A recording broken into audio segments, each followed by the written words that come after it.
Hey everybody.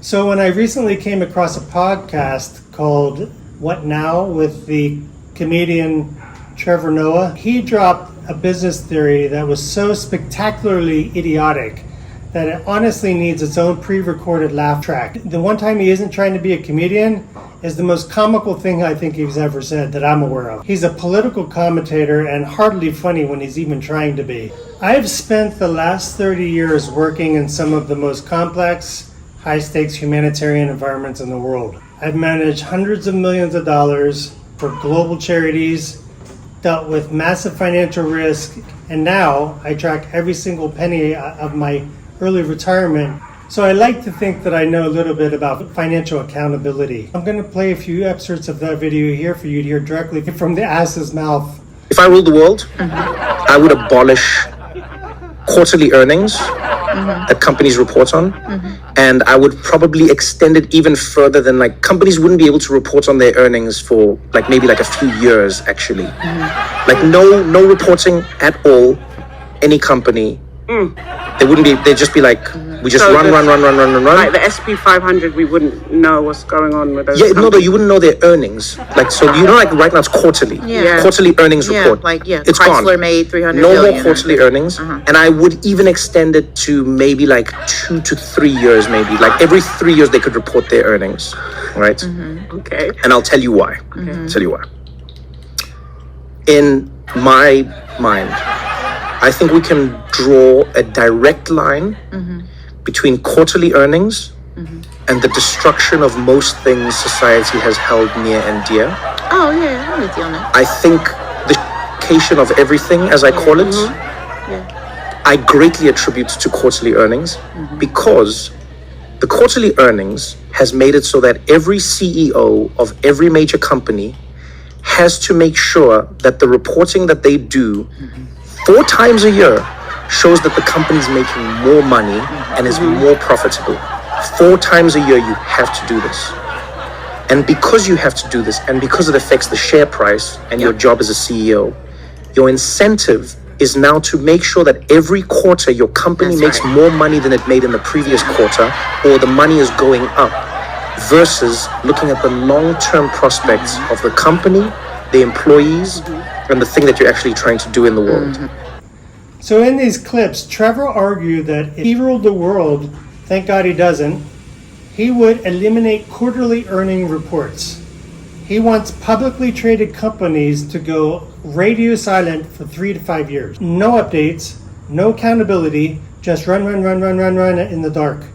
He claims the shitification of modern humanity is entirely driven by CEOs trying to make shareholders happy every 3 months. Does that sound noble? It certainly checks the sanctimonious checkbox. To me, it sounds absolutely effing asinine. Let's put my CFO glasses on and see what you think of this check of reality. Just imagine the fallout of a system like this. Trevor thinks that hiding the numbers makes a company focus on its welfare and long-term mission. In reality, it will do the exact opposite. It creates a multi-billion-dollar breeding ground for fraud, embezzlement, and mission drift. Think about it. Would you give a single dollar to a charity if they told you, hey, thanks for the donation, check back in 5 years when you find out instead of helping the starving children in Africa, we instead spent it on a yacht? And frankly, that's what was uncovered in the USAID fiasco. When I worked with the NGO world, I spent their money on humanitarian aid, but personally, I believe they were corrupt and full of fraud and mismanagement. They needed dismantled and redone, knowing very well that was part of the reason I lost my job in the first place. But it was something that I fully agreed with what they did. So here's a personal question. Would you give a relative a massive personal loan and not expect a single status update on how they're going to use it to get back on their feet? Of course not. That would be absolutely foolish. Would you give them more if they asked for it? And you see no evidence that they used it, the first tranche in the first place, for what they said they would use it for? Quarterly updates aren't just a mechanism to pump stock prices, even remotely. They are the security guard. They force accountability to the people who fund the dream. Capitalism gets a lot of bad press from these days from these sanctimonious politicians, but at its core, Transparent reporting allows the open market to reward companies doing good and aggressively penalize the ones who are failing to deliver on what people actually want. You invest in a company you believe in. Just a personal example, I will never give money to a tobacco or alcohol company, and I won't give Mark Zuckerberg at Facebook or Meta or whatever you call him, I won't give him a dime. I don't care if I can make money on the stock or not. I won't give him a dime. I bought Facebook stock once, and within a very short period of time, I sold it, even at a loss, because I couldn't sleep at night knowing I gave him money. Everything about him scares me. Everything about Facebook scares me, even though I find it a necessary evil. What irritated me wasn't just the Trevor's theory.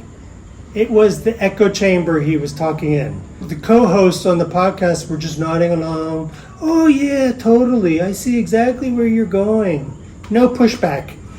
Just wealthy, famous people passing off economic nonsense as profound philosophy because they have a platform. And people think they know more because they're famous. It's like the actors know best, right? So talk about a bubble or a groupthink.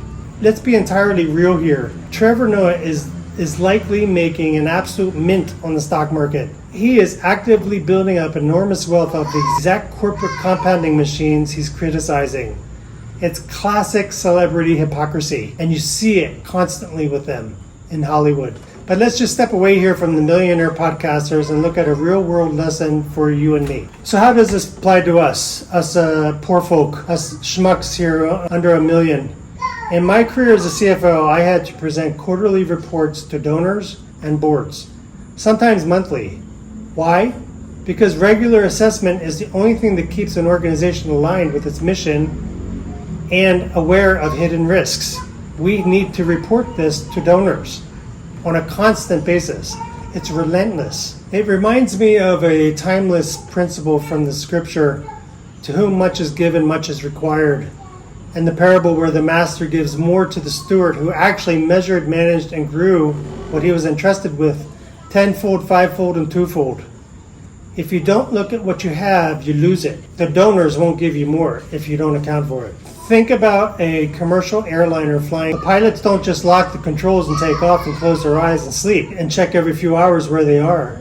They are constantly monitoring the data, making micro adjustments every single minute.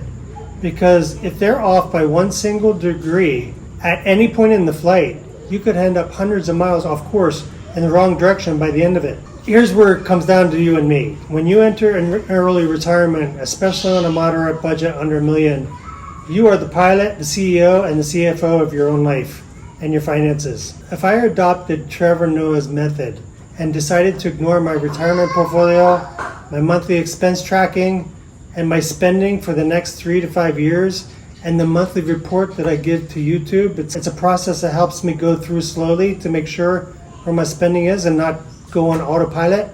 I could possibly end up completely broke. And I hear people doing that. What gets measured gets managed. And if you don't know what you're managing, you can't measure it. And that's what we call a fool. Without regular accountability, good grief. See? Stupid cats. Stinking cats. Stinking kids and cats. Without, that's why I go in the house. But it's humid out. It's really humid. Anyway, I would be an absolute fool. Without regular accountability, your bad habits compound, your hidden expenses will punch you in the face, and you can absolutely drift off course. Don't let the wealthy celebrities scare you out of participating in the markets, similar to the previous fail that I just did last week on listening to billionaires. Don't let them convince you that ignoring the numbers is a virtue. It's not. It's stupid. Regular tracking shouldn't be a scarcity thinking. It's the armor that protects your peace of mind. So this was kind of a serious one. That's my CFO, finance director instincts coming out. But if you're out there building your own real-world retirement blueprint without the fake filters or the celebrity theories, make sure to hit the subscribe button. Give this video a thumbs up. I really appreciate it. And join the community. Let me know down in the comments below, what's the wildest financial business advice you ever heard a celebrity push? What's the stupidest thing you ever heard? And for my fellow retirees, how often do you monitor your own retirement numbers to make sure you stay on track? So this is Choice at Winding Down Chronicles. Keep an eye on the numbers, but remember to live the life that you built for them. And that's this week's fail, so you don't have to make it. See you in the next one, everybody.